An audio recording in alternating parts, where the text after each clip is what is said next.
Hi, this is Josh Kulp. We are doing Daf Shevui for Masechet Avodah Zarah. We are on Daf Nun Zayin, page 57 of Masechet Avodah Zarah. And I want to, I'm sure you've noticed that the dapim, the Talmudic content of these dapim is very small.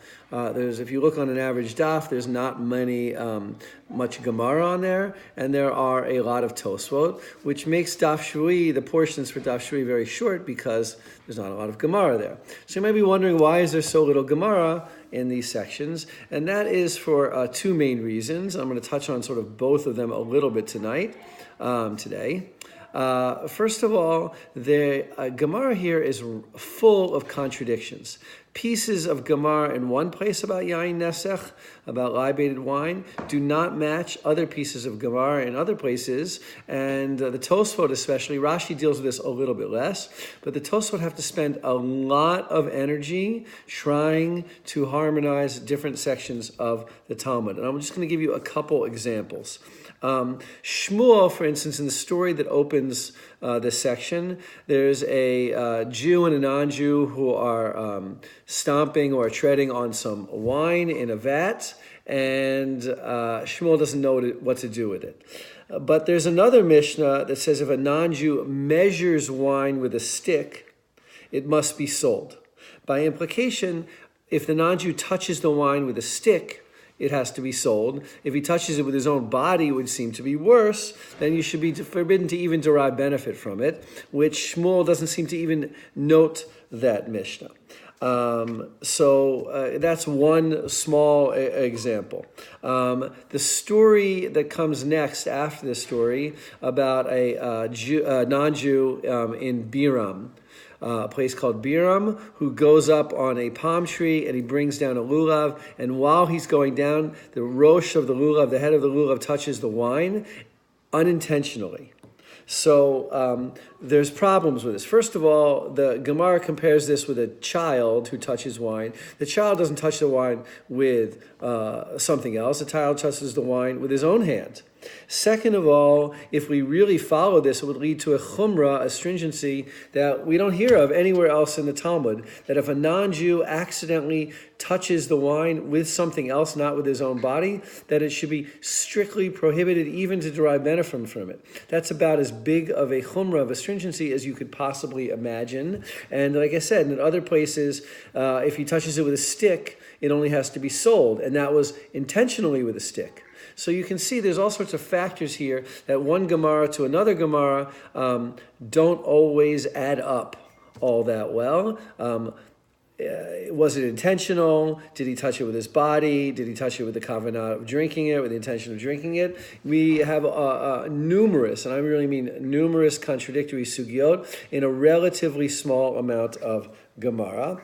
Another example is later in the Masechet, Rav rules according to Rabbi Shimon ben Gamliel that if a goy, a non-Jew, falls into the wine is permitted because the non-Jew didn't touch it at all. And over here he rules like Rav that when a child touches the wine, it prohibits it, even though he didn't have any intention. So Rav contradicts himself. So we have all these contradictions. Tosfot spent a lot of energy trying to harmonize it.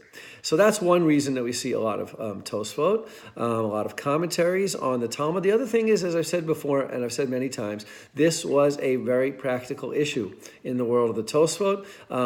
They, on the one hand, needed to find some leniencies, but we also shouldn't imagine that all they wanted to do was find leniencies. This was a tradition that Jews had been observing for over 1,000 years. So one impulse was to make life a little bit easier so that Jews could engage in the wine trade and in business in general. But another impulse was to make sure that the ancient prohibitions that Jews had perhaps literally given their lives for, there may have been anti-Semitic incidents that could be directly attributed to refraining from drinking Jewish wine. It did cause friction with the non-Jews. If we wiped it away and said something like, all of our ancestors were observing laws that they didn't need to observe, then you're almost like saying that they died in vain. They lived a lot of their halachic lives in vain. This could have happened when they were with regard to the status of non-Jews in their time. If we were to say that non-Jews never have a kavanah of libating anymore, which basically is true for Christians and Muslims, certainly true for Muslims. Muslims did not libate for idolatry. Muslims were further away from idolatry than even Jews. And even Christians, everybody knew that they only libated wine in their church. Their day-to-day wine, was not considered holy. It was totally secular. And that's even leaving aside the question of whether Christians are idolaters. Rabbis have sort of gone back and forth on that one.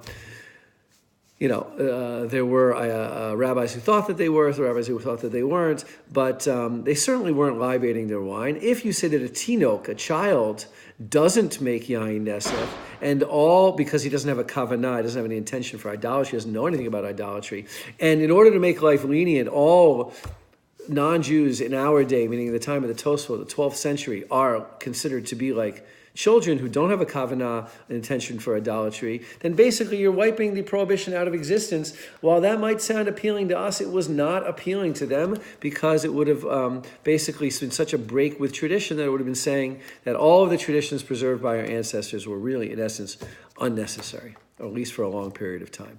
So that's part of some of the intense discussion that the Tosfot have on this page.